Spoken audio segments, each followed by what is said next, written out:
Hi, welcome back to another quick guide. Today I'll teach you how to make liked songs, a playlist on Spotify.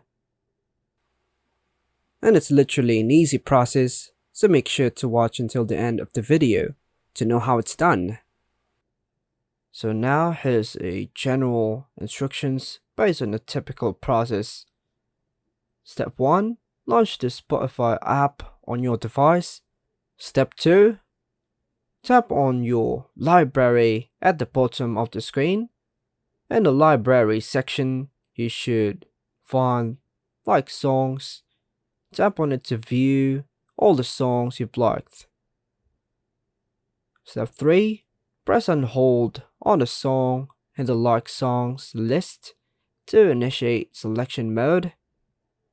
You can then tap on other songs you want to include in a playlist.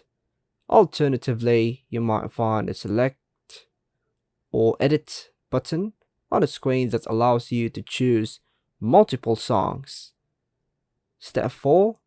Look for an option like Add to Playlist or Create Playlist among the menu options.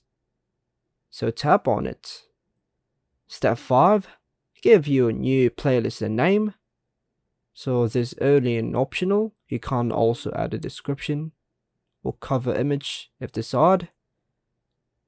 On step 6, save the playlist and the selected liked songs will be added to it. And that's all for now folks. Hope you like and subscribe. Thank you.